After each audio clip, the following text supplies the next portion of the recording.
Hello বন্ধুরা, আর একটা নতুন ব্লগ ভিডিও নিয়ে চলে এসেছি।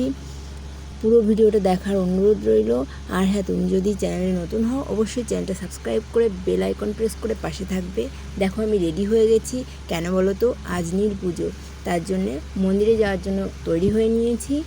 প্রায় সন্ধে হতে যাচ্ছে, যেতে একটু টাইম লাগবে যেহেতু, সেই কারণে দেখো বিকেল 5:30 মতন বাজে, আমরা পৌঁছে গেছি। এখন সন্ধে অলরেডি হয়ে গেছে, তাও এখনও মন্দিরে ঢুকতে পারিনি। মন্দিরের গেটটা খুব সুন্দর সাজিয়েছে, ভিড় আছে, এই দেখো ভিড় আছে, তবু ভালোভাবে পুজো দিতে পেরেছি। ভেতরটাও সাজিয়েছে মন্দিরের খুব ভালো করে। দেখো রাত হয়ে গেছে, ছেলে টিউশনে ছিল, তার জন্য ওকে টিউশন থেকে আনতে গেছিলাম আবার বাড়ি এসে। দেখো পরের দিন শনিবার আমাদের পাড়ায় শীতলা মায়ের পুজো ছিল, তো সেখানে ডালা দিতে চলে এসেছি।